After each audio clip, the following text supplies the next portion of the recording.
உயிர்களும் இன்புற்று வாழ்க, வள்ளல் மலரடி வாழ்க வாழ்க.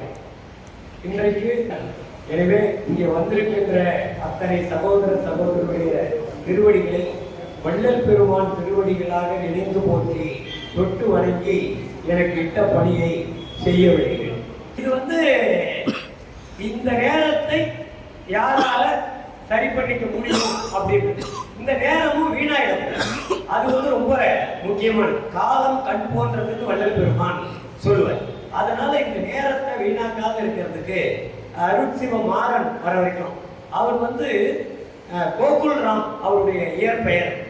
நம்ம முதல்ல வரதராஜன், காஞ்சிபுரத்தில் வரதராஜன், இந்த கோகுல் ராம் என்ற அருட்சிவ மாறன், இவங்க ரெண்டு பேரையும் நம்ம குண்டித்தோப்பு சபையில ஒருங்கிணைந்த சென்னை மாவட்ட சங்கத்தின் சார்பில் தான் முதல்ல மேடையே ஏற்றணும். அவங்க அதுக்கப்புறம் பார்த்தீங்கன்னா தமிழ்நாடு முழுக்க எல்லா மேடையும் பேசியிருப்பாங்க. ஒரு நல்ல நிலைக்கு வந்துருப்பாங்க. எங்க போனாலும் நம்ம ஒருங்கிணைந்த சென்னை மாவட்ட சங்கம் தான் முதல் மேடைகளுக்கு கொடுத்தாங்க அப்படின்னு சொல்லுவாங்க. அப்படிப்பட்ட ஒரு இளவல் தான் கோகுல் ராம். அவர் அருட்சிவ மாறன்னு சொல்லி தன்னுடைய பெயரை சன்மார்க்க நெறியில மாத்திக்கினார். அவ்வளவு ரொம்ப சிறந்த சிந்தனையா. இன்னொன்னு, சன்மார்க்கம்னா ஏதோ வயசானவங்க எல்லாம் சேர்ந்து பஜனை பண்ணிட்டு போறாங்க அப்படின்ற ஒரு பேர் இருக்குல்ல, அந்த பேரை மாத்துறதுக்கு வந்தவர் யாருன்னா இந்த அருட்சிவ மாறன், வாரா, அது மாதிரி. அதே மாதிரி இப்போ காஞ்சிபுரத்துல இருந்து நிறைய இளைஞர்கள் வராங்க. ஒரு காலத்துல காஞ்சிபுரம் அதை சொன்னா ஐயா சந்தோஷப்படுவாருன்னு நினைக்கிறேன். யாரு நடமாடும் சன்மார்க்க சங்கம் காஞ்சிபுரம் தான் நல்ல கேள்வி ஞானத்துல சிறந்ததா இருக்கு. பல்லவர்கள் மன்னர் ஆட்சி காலத்துல பாத்தீங்கன்னா நாலந்தா பல்கலைக்கழகம் பஞ்சசீல பல்கலைக்கழகத்துக்கு ஈக்குவலா பல்கலைக்கழகம் கிடையாது. ஆனா அதற்கு இணையாக அந்த கேள்வி ஞானம் உள்ளது. நிறைய ஆசிரியர்கள் சொல்லித்தர மாதிரி நிறைய இடம் காஞ்சிபுரத்துல இருந்தது. இந்த காஞ்சிபுரத்துல தான் இப்போ உமேஷ்னு ஒரு ஐயா இப்போ அவருக்கும் சின்ன வயசு தான். அவர் பாத்தீங்கன்னா ஒரு 3 மடங்கு உருவத்துல இருந்தவர் 3ல 1 மடங்கு உருவமா ஆயிட்டார். அந்த லீன் ஸ்ட்ரக்சரா ஆயிட்டார். அது எதுன்னா சுத்த உணவு. வள்ளல் பெருமான் சொல்ற சுத்த உணவை சாப்பிட்டு மழை நீரை மழை பெய்யுற காலத்துல சேமிச்சு வச்சு வருஷம் முழுக்க மழை நீர் தான். அவர் பையன் ஒருத்தன் 5வது ஏதோ படிக்கிறான். அவன் அவங்க அப்பாவுக்கு இணையா நமக்கு இணையா அவன் பேசுறான். அந்த சன்மார்க்கத்தை கருத்துக்களை எடுத்து சொல்லும் போது சின்ன வயசு, இப்ப பாத்தீங்கன்னா ஒரு 11 வயசு இருக்கும். அப்போ அவ்வளவு அழகா பசங்களையும் வளர்க்குறாங்க, உணவு முறையையும் அந்த மாதிரி கடைபிடிச்சிருக்காங்க. அவர் அந்த மாதிரி நிறைய இளைஞர்கள் இன்னைக்கு தமிழ்நாட்டுல சன்மார்க்கத்தை நோக்கி வராங்க. ஒரு பொண்ணு அனுஸ்ரீ ஸ்ரீராம்னு ஒரு பொண்ணு, அது தர்மபுரி, அதனுடைய நேட்டிவ். அண்ணா யூனிவர்சிட்டியில என்ஜினியரிங் படிச்சுட்டு அண்ணா யூனிவர்சிட்டியில என்ஜினியரிங் படிச்சுட்டு வள்ளலாரை நம்ம எப்படி பார்ப்போம்? அவர் ஒரு சாமியாரு, அவர் நெத்தியில பூசை போட்டாதான் நம்ம ஒத்துக்குவோம் அப்படின்ற நிலைமையெல்லாம் பார்த்துக்கிட்டு இருக்கிற நிலைமையெல்லாம் இருக்குல்ல. இப்ப வர இளைஞர்களுக்கு அப்படி இல்லை. அவர் ஒரு விஞ்ஞானியா பாருங்க. வள்ளலார ஒரு விஞ்ஞானி. நீங்க இது எப்படின்னா, நீங்க நிறைய விஞ்ஞானிகள் உலகத்துல இன்னைக்கு ஆங்கில விஞ்ஞானிகள்லாம் நம்ம பார்க்கிறோமே, நிறைய விஞ்ஞானிகள், மெஜாரிட்டி ஆஃப் விஞ்ஞானிகள் தான் யாருன்னா பாதிரியாரா இருந்தவங்க தான். பாதிரியாரா இருந்துதான் அவங்க சில கண்டுபிடிப்புகள்லாம் கண்டுபிடிச்சு விஞ்ஞானிகள் பட்டத்துக்கே இருப்பாங்க. அப்ப இந்த ஆன்மீகம் என்பது ஒரு பெரிய விஞ்ஞானம். இந்த விஞ்ஞானத்துக்குள்ள அந்த விஞ்ஞானம் இருக்கு. இந்த விஞ்ஞானத்துக்குள்ள இருக்கிற விஞ்ஞானம் எது அப்படின்றத அனுஸ்ரீ ஸ்ரீராம் அப்படின்னு ஒரு பொண்ணு, அண்ணா யூனிவர்சிட்டி மாணவி, அவங்க படிப்பெல்லாம் முடிச்சுட்டாங்க.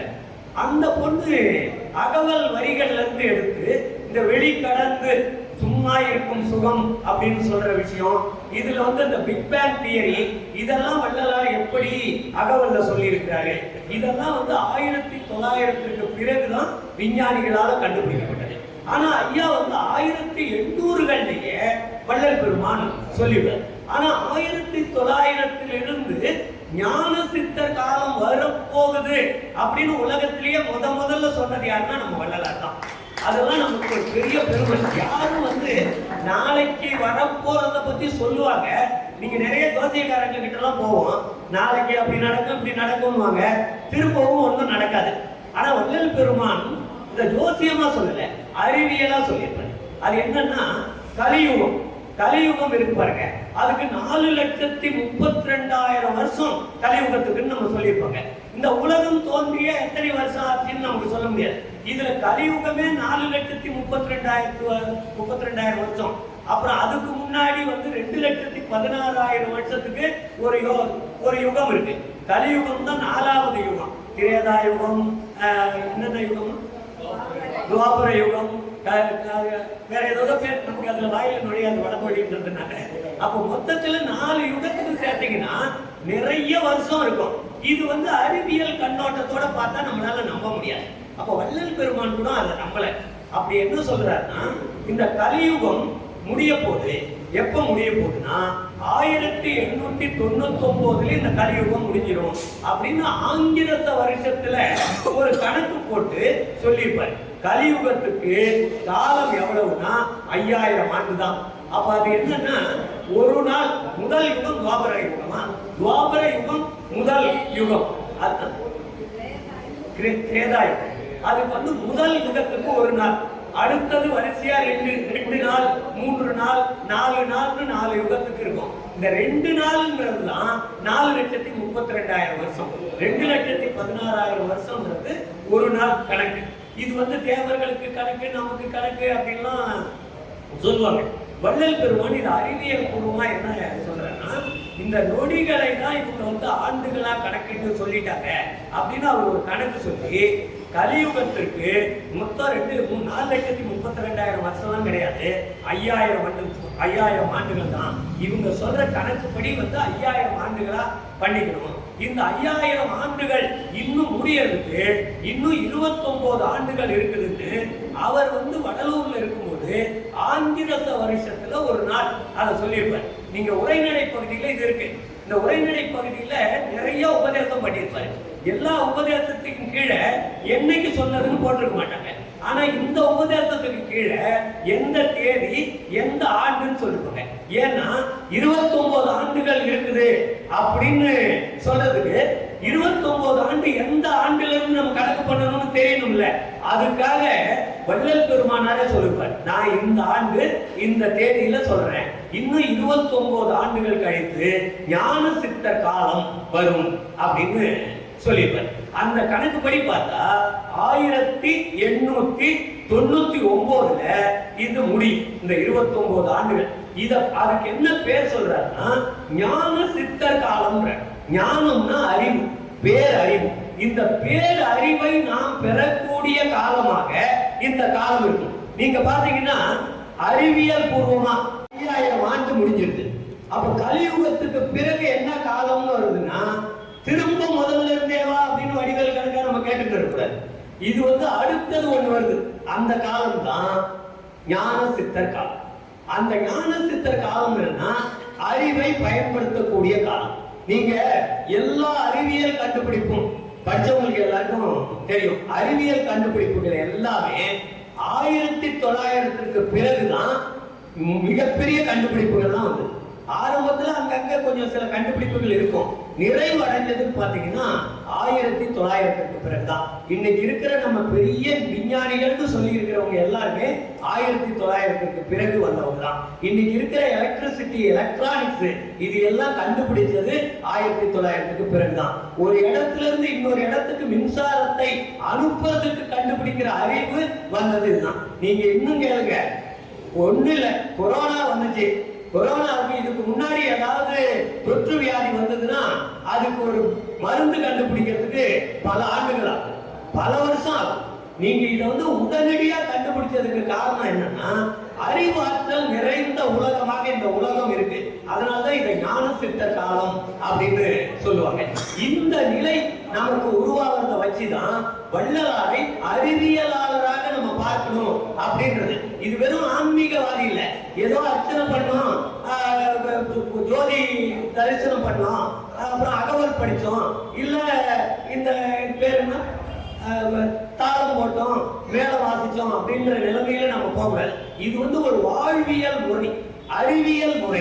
இந்த கோணத்துல இறைவனையும் வணங்கிவிட்டு அதுவும் இந்த வாழ்வியலுக்கு எவ்வளவு தேவையானதை சொல்ற. இந்த வாழ்வியலுக்கு மிக மிக அவசியமானது ஒழுக்கம். ஒழுக்கத்தை முழுமையாக வலியுறுத்தி இருக்கக்கூடிய ஒரே மார்க்கம் நம்முடைய சுத்த சன்மார்க்கம். அதனால்தான் வள்ளலாரால் தன் காட்டின ஞான சபைக்கு புலை கொலை தவிர்த்தோர் மட்டும் உள்ளே புகுதல் வேண்டும்னு ஒரு போர்டு வைக்க முடியுது. வேற எந்த கோயிலையாவது வைக்க முடியுமா? உலகத்துல எந்த கோயிலையும் வைக்க முடியாது. வடலூர்ல இருக்கிற ஞானம் அதுதான் நமக்கு ஆரம்ப நிலை. நமக்கு ஒழுக்கத்துக்கு வர ஆரம்ப நிலை கொல்லாமை, புலால் உண்ணாமை, அற்றால் அழிபசி தீர்த்தல். இதை வலியுறுத்துவதுதான். இதுதான் ஜீவகாருண்யம். பரோபகாரமும் சத்விசாரமும் தான் உண்மையான ஜீவகாருண்யம், உண்மையான கடவுள் வழிபாடு என்று சொல்லி என்னுடைய இந்த சிறிய உரையை நிறைவு செய்து கொள்கிறேன். நன்றி, வணக்கம். நமது சிறப்பு பேச்சாளர் அருள்சேகர் மாறன் ஐயா அவர்களுக்கு பயனாளிகளுக்கு நமது அன்புடன் நன்றியை தெரிவித்துக் கொள்கிறோம். நம்ம எல்லாருமே சேர்ந்து மகாமந்திரம் சொல்லலாமா? நம்ம மகாமந்திரம் சொல்லி ஆண்டவர் நினைச்சு நம்ம விசாரத்தை அப்படியே தொடங்கலாம். சிறப்பா அருட்பெருஞ்சோதி அருட்பெருஞ்சோதி தனிப்பெரும் கருணை அருட்பெருஞ்சோதி அருட்பெருஞ்சோதி அருட்பெருஞ்சோதி தனிப்பெரும் கருணை அருட்பெருஞ்சோதி. நன்றி. இன்னைக்கு அடியனுக்கு கொடுக்கப்பட்ட தலைப்பு வந்து பாத்தீங்கன்னா இறைவனிடத்தில் அன்பு. இறைவனிடத்தில் அன்பு அப்படின்ற ஒரு தலைப்பு வந்து பாத்தீங்கன்னா எனக்கு ரொம்ப ஃபேவரட்டான தலைப்பு.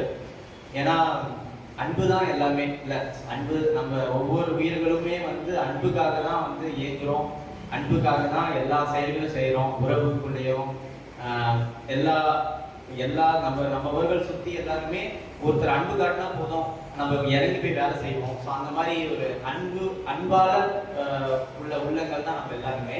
ஸோ இப்படிப்பட்ட ஒரு அன்பு நமக்குள்ள இருக்கும்போது அது ஒரு வகையா இருக்கு. இறைவன் கிட்ட அந்த அன்பு எப்பேற்பட்ட வகையா இருக்கு அப்படின்றது நமக்கு பார்க்கும்போது அது ரொம்ப சிறப்பான ஒரு விஷயமா இருக்கு. அதை பத்தி தான் நம்ம பார்க்க போறோம். அதுவும் வந்து பாத்தீங்கன்னா ஆன்மீகத்துல பயணிக்கிற அன்பர்கள் எல்லாருமே வந்து இறைவனை நம்ம எப்படி அடையிறது அப்படின்ற ஒரு கேள்விதான் பெரிய ஏக்கமாகவும் தாக்கமாகவும் இருக்கும். இறைவனை எப்படி தாங்க அடையிறது அப்படின்ற ஒரு கேள்விதான் நம்ம எல்லாருக்குமே இருக்கும். அந்த ஆன்மீக பயணத்துலதான் நம்ம எல்லாருமே பயணிச்சு இப்ப சுத்த சுமாரத்துல இருக்கோம். ஸோ இந்த கேள்விக்கான விடை அப்படின்னு பார்க்கும்போது அடியார் பெருமக்கள் என்ன சொல்றாங்கன்னா, அன்பு காட்டினா இறைவனை பிடிச்சிடலாம் அப்படின்னு சொல்றாங்க. அது எப்படி அன்பு காட்டினா பிடிச்சிடலாமா அப்படின்னு ஒரு கேள்வி வருதுல. எப்படி அன்பு காட்டினா இறைவனை பிடிக்க முடியும்? அன்புக்கு இறைவன் அகப்படுவாரு அப்படின்னு சொல்றாங்க. அது எப்படி அன்புக்கு இறைவன் அகப்படுவாரு அப்படின்ற ஒரு கேள்வியோட அன்புனா என்ன, அன்புன்றது இறைவனுக்கு நம்ம எப்படி காட்ட முடியும், அன்பு செலுத்தினா நமக்கு கிடைக்கிற லாபம் என்ன அப்படின்ற விஷயமா நம்ம இந்த சொற்பொழிவுல அடியனோட சித்தத்துல இறைவன் விளக்குவதை நம்மளோட அப்படியே விசாரமா பகிர்ந்து நானுமே தெரிஞ்சுக்க போறேன், உணர போறேன் அப்படின்னு சொல்லி இறைவனிடத்துல நம்ம எல்லாரும் அன்பு செய்ய போறோம். வாங்க அன்பு செய்யலாம். ஒரு பாடலை பாடி என்னோட உரையை தொடங்க ஆரம்பிக்கிறேன். அன்பெரும் பீடியுள் அகப்படும் மலையே, அன்பெரும் கூடி பூகும் அரசே, அன்பெரும் வலைக்குள் படுபரம் பொருளே, அன்பெனும் கரத்தமரமுதே, அன்பெனும் கடத்துள் அடங்கிடும் கடலே, அன்பெனும் உயிரொளிரறிவே, அன்பெனும் மனுவுள் அமைந்த பேரொளியே, அன்புருவாம் பரசிவமே, அன்புருவாம் பரசிவமே,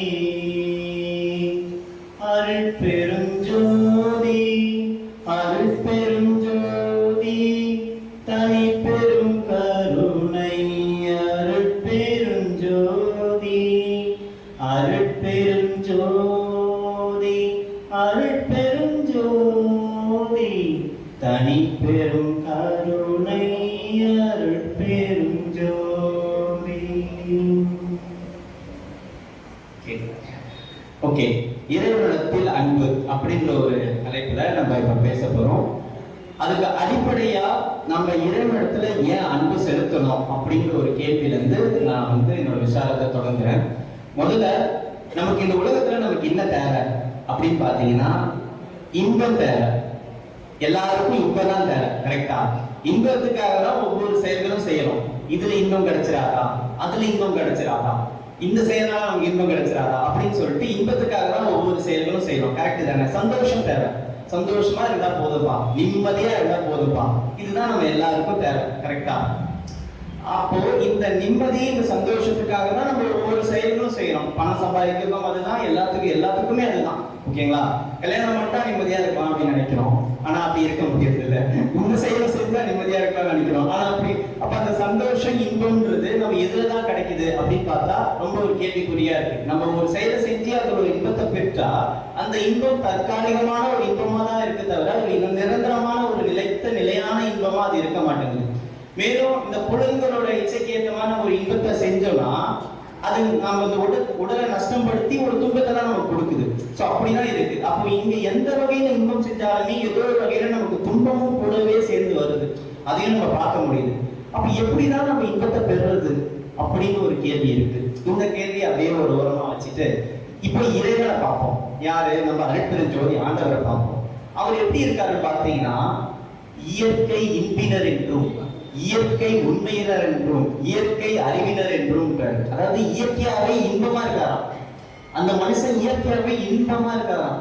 சச்சித்தாந்த சொருப நிலைன்னு சொல்லுவாங்கல்ல, அந்த ஆனந்த நிலையில இன்பமான நிலையில இருக்காராம். யாரு? அருட்பெருஞ்சோதி ஆண்டவர். இப்படா இப்படி இருக்காரு அப்படின்னு ஒரு கேள்வி வருது. நம்மனா வந்து ஒரு மாதிரி துன்பப்பட்டு இருக்கோம், இவர் மட்டும் இந்த மனுஷன் மட்டும் எப்படா இன்பமா இருக்காரு அப்படின்னு ஒரு கேள்வி வருதுல்ல.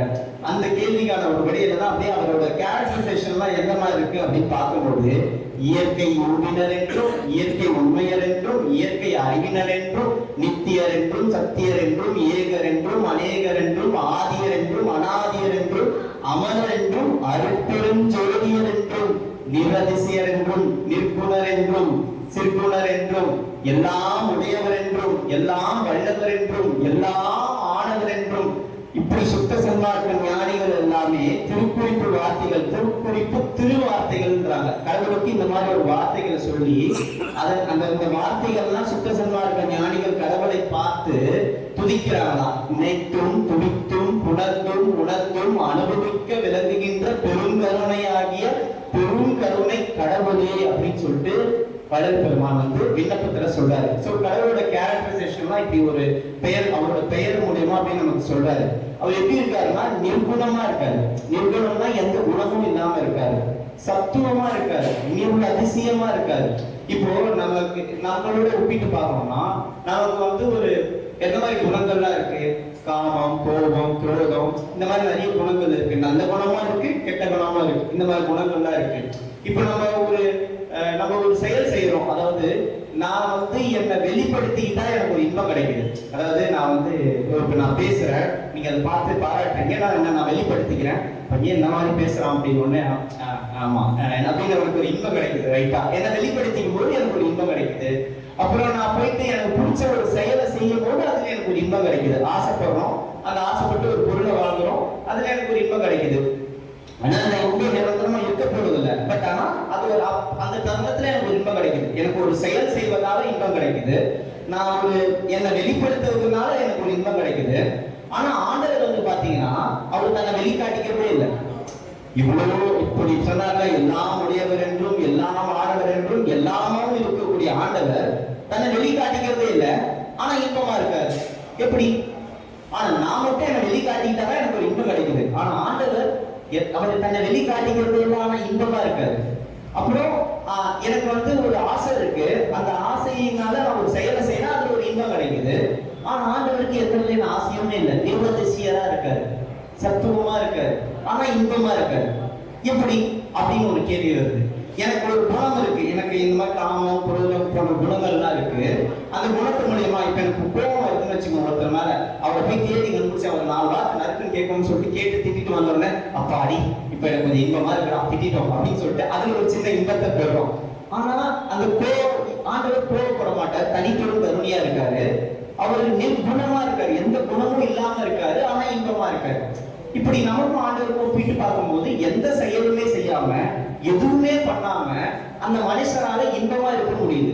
ஆனா நம்ம ஏதாவது ஒரு செயலை செஞ்சாதான், ஏதாவது ஒரு விஷயங்களை பண்ணாதான் நமக்கு ஒரு இன்பமே கிடைக்குது. ஏன் அப்படின்னு ஒரு கேள்வி நமக்குள்ள வருதுல.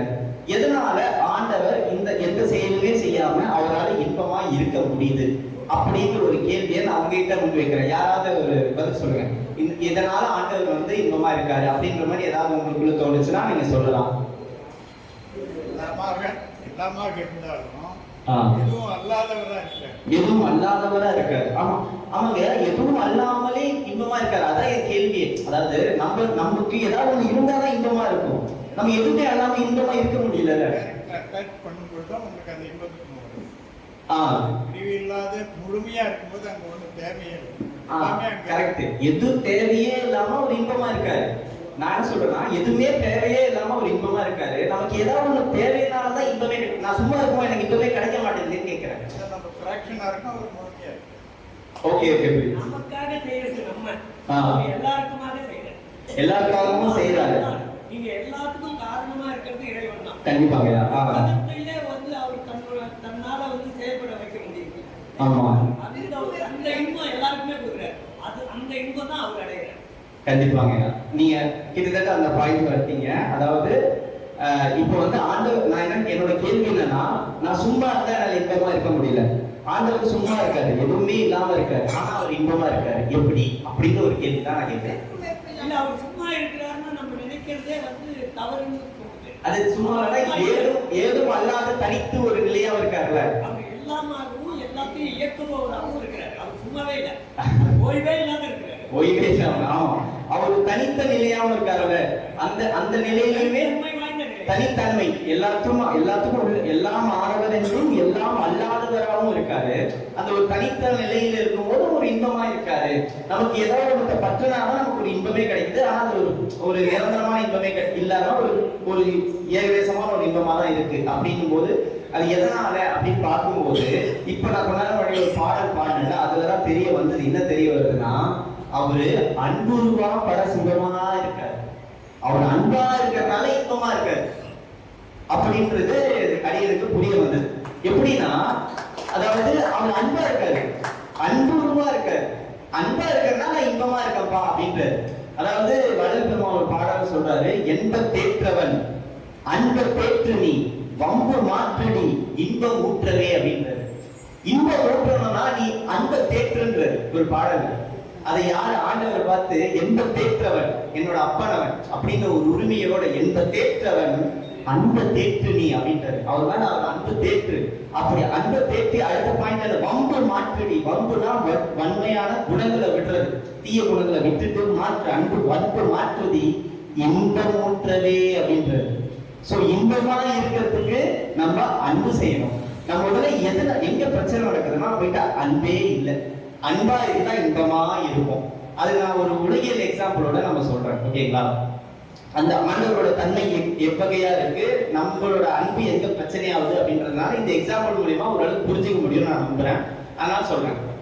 ஒரு பையன் இருக்கான், ஒரு பொண்ணு இருக்காங்க. அவங்க ஒரு காதல் சொல்றாங்க. இளம் வயசுல ஒரு காதல் வருதுன்னு வச்சுக்கோங்க.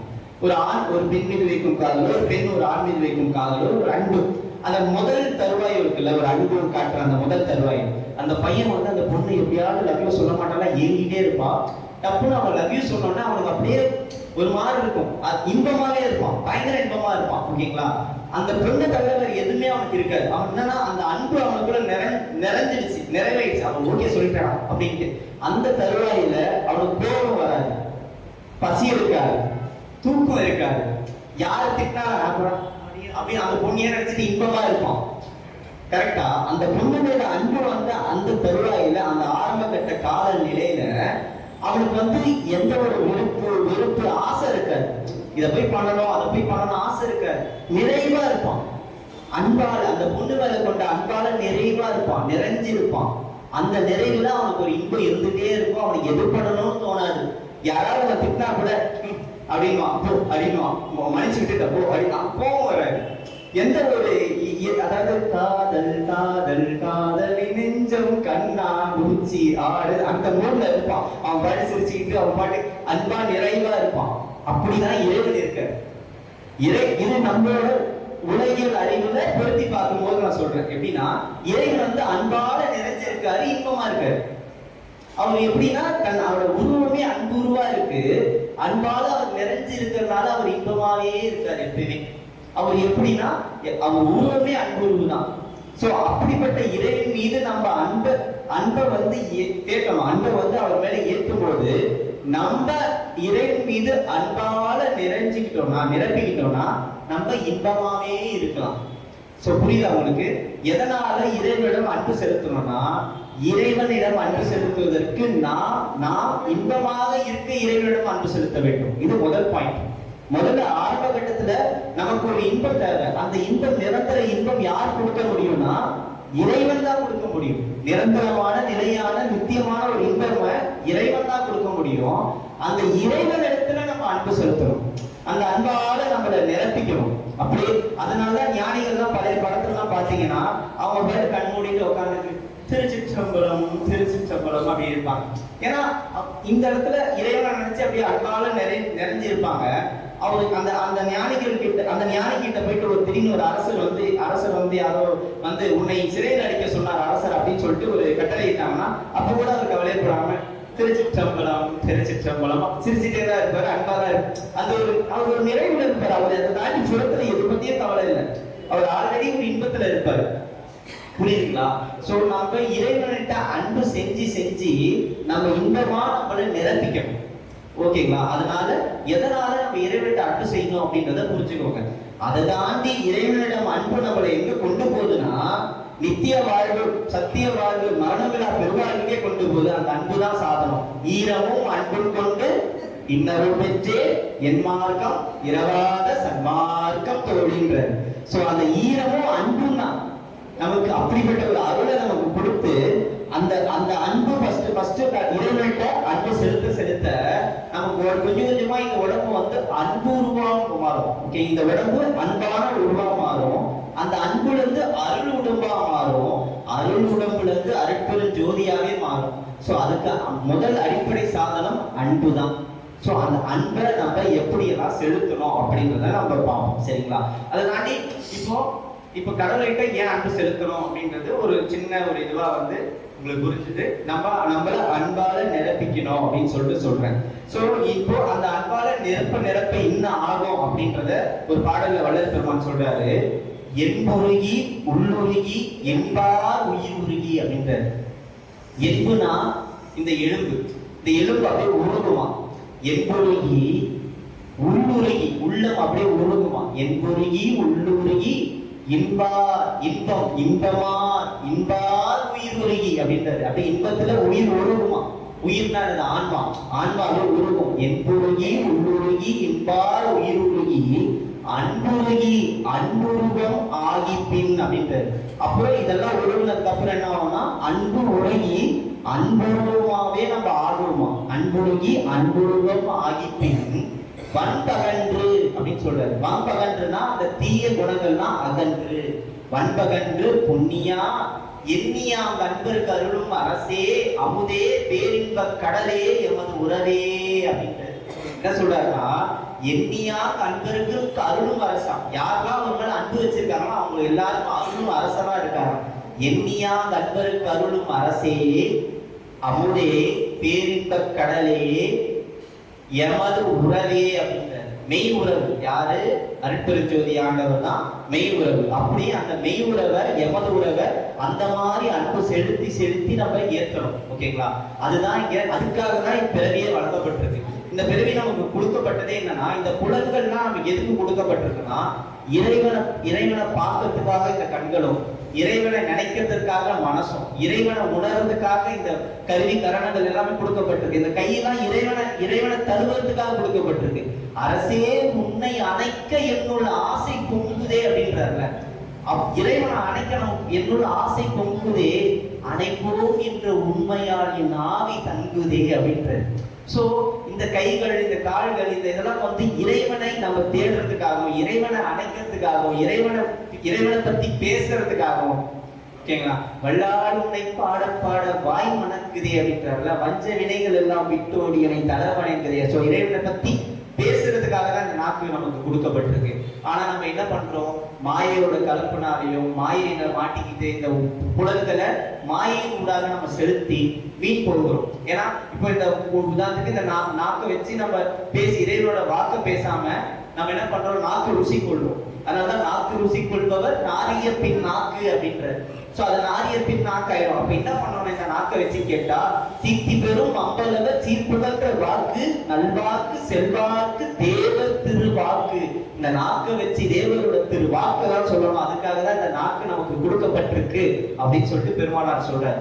சோ அப்படி இந்த ஒவ்வொரு புலன்களையும் நம்ம இறையை நோக்கி திருப்பணும். மாயையில மாட்ட விடாம இந்த புலன்களை இறையை நோக்கி திருப்பி நம்ம ஒவ்வொரு செயல்களையும் செய்யணும். அப்படி செய்ய செய்ய நமக்கு நிரந்தரமான இன்பம் கிடைக்கும். நிரந்தரமான இன்பம் கிடைக்கும் அப்படின்றத நம்ம மறக்கவே கூடாது.